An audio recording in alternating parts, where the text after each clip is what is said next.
Keep listening to find out why I wrote an English literature essay about vaginas. Happy Friday! Welcome back to Drinking by Myself. My name is Emma, and today you may notice a change of scenery. RG is using the room that I usually film in, rude, so I am just lounging in my bed with a glass of wine, like, who on God's earth do I think I am? Also, the fact that I am literally not wearing any trousers right now because you can't see and I thought I could get away with it, the audacity. Which fits the theme of this video, which is all about showing off. In this video, I'm going to talk all about the books that I studied at university and the essays that I wrote about them. And I got this idea from my friend Emma Tobias, who is a booktuber. I will link to her video below. I watched it a few months ago when we were on lockdown, and I was like, this is genius. This bitch is just showing the fuck off for an entire video and making herself sound so clever, even though I know she isn't. And it was like legit very interesting, because I really like hearing about people's like research, projects and their specialist interests, but it also made me very competitive because I was like, if she can fake being clever, I can fake being clever. So that is what we are doing today. You're going to come on a little whirlwind tour of my time at university and all of the essays I wrote. And then you're going to leave me comments telling me that you think I am smart and pretty and better than Emma Tobias in every way. But like, legit, just leave me comments telling me what you wrote your essays on at university, whatever subject you did, because I find it very fascinating. So, I went to university in October 2010. So coming up on exactly 10 years ago, Jesus Christ, and I was there for precisely 4 days before I was taken to hospital because I drank too much and it turned out I already had the glandular fever, which is like in your liver, so you're not supposed to drink on it, and I just like put myself in hospital and I was away from uni for a month. So I don't really remember much of first year, partly because I wasn't there, and then even when I was there I was just drunk the whole time, but I'm sure I must have written some essays. In order to do this video, I have been in the depths of my hard drive and I have dug out all of my essays, all of my notes, everything from university. They're all still there, even from first year. So I now have proof that I apparently wrote an essay on the Lonely Londoners versus Huckleberry Finn. I apparently wrote about Frankenstein. I apparently wrote about Jane Eyre.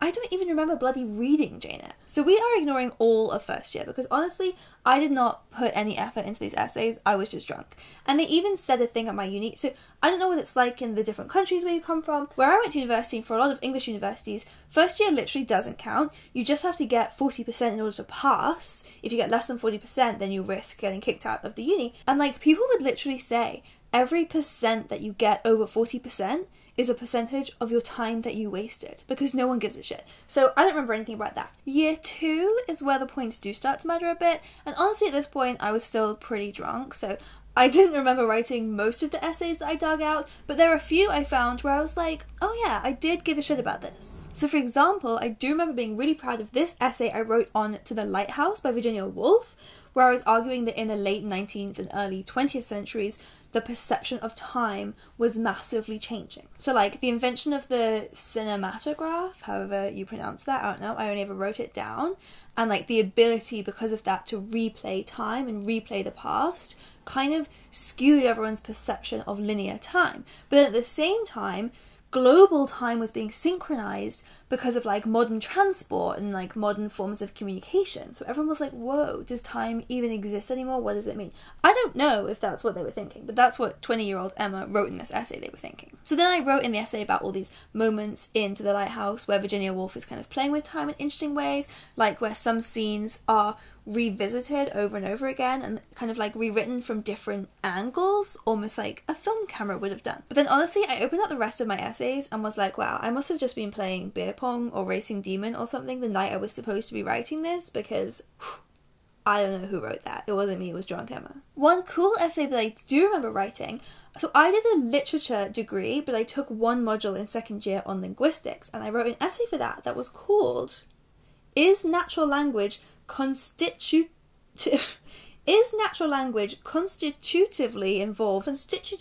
involved in human thought? And honestly, I don't know what constitutively means. Constitutively? So, like, bravo, past Emma, you were smart. And I tried rereading this essay, but it was like science or some shit. But I do remember really enjoying writing it because RG helped me with it. And RG was a biology major, so it was like very, very rare that our academic lives overlapped at all. but because I had to write this kind of in the form of like a scientific paper rather than what I was used to writing as an English essay, he actually was able to help me a lot with it. And then one last essay that I remember writing in second year was on Vile Bodies, which you may know is one of my favourite books of all time, but apparently I don't even understand it because I have twice in my academic career tried to write about this, once for my like A-level coursework or something, and then once for this second year independent research project, and both times I have not got that good marks, so I don't think I actually know what this book is about apparently. I also remember not really enjoying writing this essay. I was trying to argue that Evelyn Waugh was developing an alternative form of modernism in the essay, but like I never got my head around, and still have not got my head around, what modernism actually meant. And so I remember writing this essay and like definitely feeling like I was just digging myself into a tunnel that I didn't know where it was going. But now we move into final year, my third year of university, and this is where I do actually remember writing essays that I cared about. And I think the difference is that like in the first 2 years you write essays all the time. You have to write essays like almost every week as practice, whereas in third year I just wrote 4 main essays, so they take up a big chunk of time. You properly get into the research, and I remember actually loving that, like spending hours at the library being like, I am so clever, and just loving it. I also, as well as my 4 essays, made a documentary for a module that I did. I will try to find it and link it below. It is probably so cringe, and like the assignment we were given was to make a documentary about ourselves, so that was kind of awkward, like not a particularly interesting topic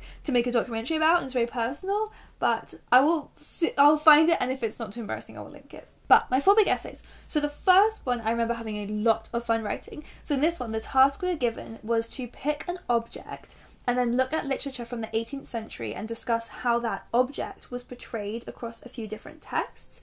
And me being me, the object that I picked, I think it was supposed to be like a sofa or a vase. I picked a vagina. So for this essay I read 2 books, Fanny Hill by John Cleland, which is honestly filthy. It is so much smuttier than 50 Shades or anything I've ever read before. It is like so pornographic. And then I also read this book that is allegedly a collection of real letters from people who knew this woman called Salisbury, who was an infamous sex worker. And the essay was about the commodification of the vagina in these texts, which reflected the consumer revolution of the 18th century, in which social interactions all developed an economic basis. I am, as you can tell, just reading these extracts from the essay because I don't actually know what I'm talking about anymore. But it was kind of equating consumerism with lust, and like the desire to possess kind of replacing sexual desire in these texts. So the vagina, or the sexual body as a whole, kind of being turned into a luxury object instead of a sexual object. It's like a luxury object with economic value. I actually got a good mark for that essay, so I guess that made sense at the time. The next one is less fun and more sad, but I remember really enjoying writing it as well. This was for a module called Madness and Medicine, and so in my essay I compared the books The Yellow Wallpaper by Charlotte Perkins Gilman and the first book in the Regeneration trilogy by Pat Barker, or one of the books in that trilogy, maybe not the first one actually. I don't remember. Anyway, I was talking about how both of these books reflect on the links between madness and gender. So in The Yellow Wallpaper, it's all about female hysteria and this woman who's prescribed the rest cure, and then the Pat Barker is set in World War I, so it's about soldiers suffering from shell shock. And in my essay, I talked about how these are both presented as these characters kind of developing an obsession with the gender roles that they are being forced into. So like trying to resist them, but ultimately becoming obsessed with trying to fit the gender roles and then self-destructing. And then homosexuality or bisexuality kind of offers a liberation from this, but it's ultimately too late for these poor sad characters. I actually got good marks for all of these essays in third year, which was a real relief after like scraping by in the first 2 years. Okay, the third essay I found here was a film essay, which I bloody loved writing. So in this one, I compared The Matrix with The Truman Show and talked about how they showed this massive change in Hollywood in the late 1990s. So both films, I assume you're familiar with, very famous films, and they both have kind of similar premises about like uncovering this artificial world, but The Matrix was made a year later and uses like significant advances in CGI technology, which I argued in the essay created an entirely new medium of film. Honestly, I'm reading my essay introduction here and I have no idea what I'm talking about, but like it sounds cool and I remember loving writing this. And then finally I wrote my dissertation, and honestly this was the one I enjoyed writing the least. I wrote about Jane Austen. I should just not write about my favourite things because I love Jane Austen. I didn't enjoy this essay. And also, why would I pick Jane Austen for my dissertation? They have already written everything there is to say about that bitch. I'm not even going to really go into the topic of this essay because I remember not having fun with it and just being stressed and staying up too late trying to write it and drinking way too much Diet Coke and actually like sitting with my legs out of the window of my university room and stress smoking cigarettes, which is weird because I didn't even smoke, but I think I was trying to channel Carrie Bradshaw and I thought that smoking would give me inspiration for writing, but it didn't work because smoking doesn't do nice things to your body. The title was Intimacy and Isolation, which I remember being pleased with because it sounds kind of like a Jane Austen novel, but it was the only bit I was pleased with, and honestly, I tried reading the introduction and conclusion as preparation for this video to see if it made any sense, and it just honestly didn't, so let's move on from that. And then I graduated in 2013 with a first, even though I actually only got 69.5, and you have to get 70 to get a first, but Newcastle bumped me up, so thanks Newcastle. Then I went into the world of work for a while, but a few years later in 2016 I decided to do a master's. So I signed up to do a Women's Studies Master's, which was honestly a great time, not a great degree, but it was basically just a year of getting drunk again with my new feminist pals and watching the OC like all the time, and then hanging out in really beautiful libraries like the Duke Humphreys Library, which I will put pictures of here. Honestly, like my favourite place on earth. It's actually the library where they filmed the Hogwarts Library at, and it's just beautiful and like the nicest place in the world to write an essay. So that course was 9 months long and I wrote 3 essays while I was there and drank maybe 303 bottles of wine. The first essay I wrote, I've got here, was called Marriage, Labour and Reproduction in Vita Sackville-West's All Passion Spent and Zora Neale Hurston's Their Eyes Were Watching God. I have both of those books here. Both books I really enjoy. And you can tell from this that I had just learnt the word heteronormativity. I remember learning the word heteronormativity because I use it like 55 times in this introduction alone.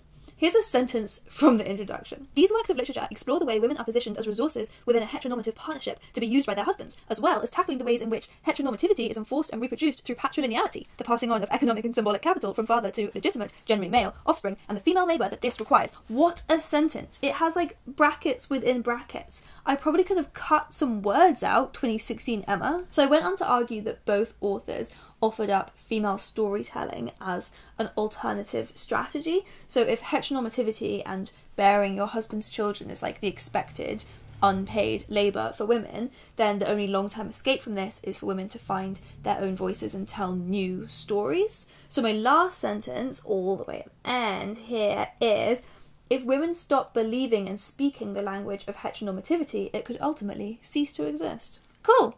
I should reread that whole essay, it sounds fun. These ones are all like 8,000 to 10,000 words, so I haven't reread them all, I've just skimmed through and kind of remembered the gist. Okay, then in my second term I did a module on ancient Greece, which was so far outside my comfort zone. It was really fun, but so basically the course was cross-discipline, so I had come from an English literature background, but you could come from any academic background and then sign up to take any module. And so this module didn't like live on the women's studies course, it was part of a history course, but we were allowed to take it.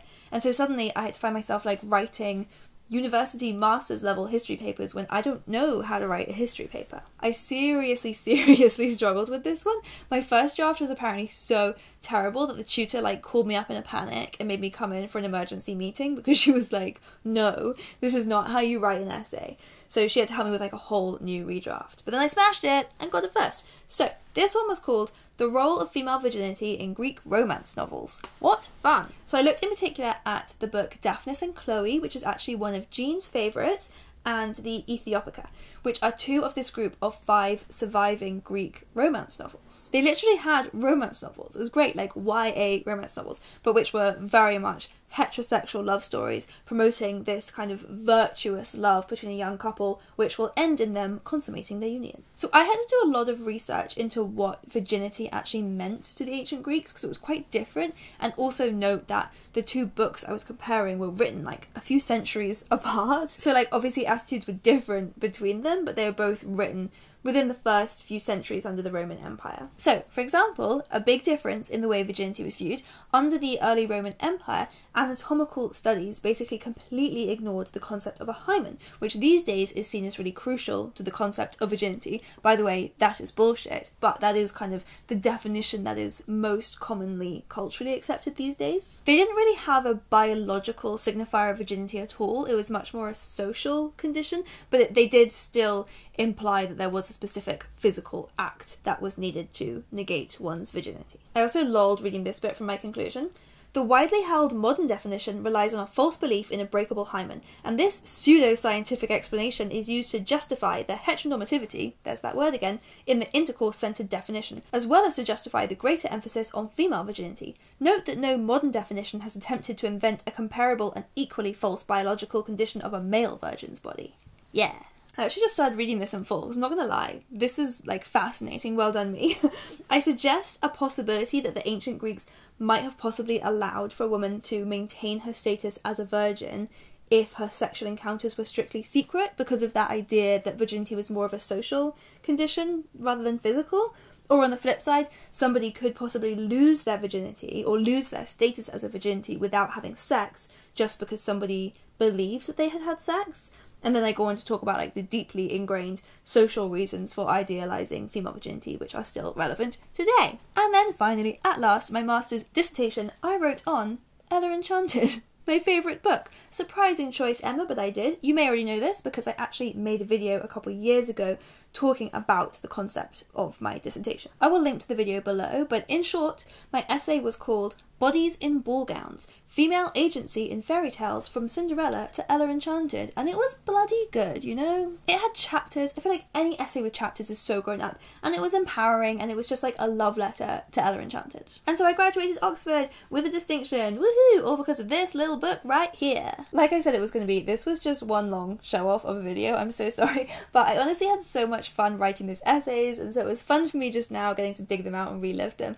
I love getting that stuck into a research project like that, except like I am fully done with academia. Fuck that. That is the end of the road for me. By the end of my master's I was so done with it. So serious respect to people who go on and do PhDs and stuff. It's amazing, and if you did that, please tell me what your research is about, because I genuinely find it so fascinating. I love hearing about the different things that people are so interested in. You're all so smart and great, and I love it. And thanks for hanging out on my bed with my wine with me. What a great time. And thanks to Emma Tobias for inspiring this video. Like I said, I will link to her video below. That kicks this whole thing off, and I will see you guys soon. Happy weekends!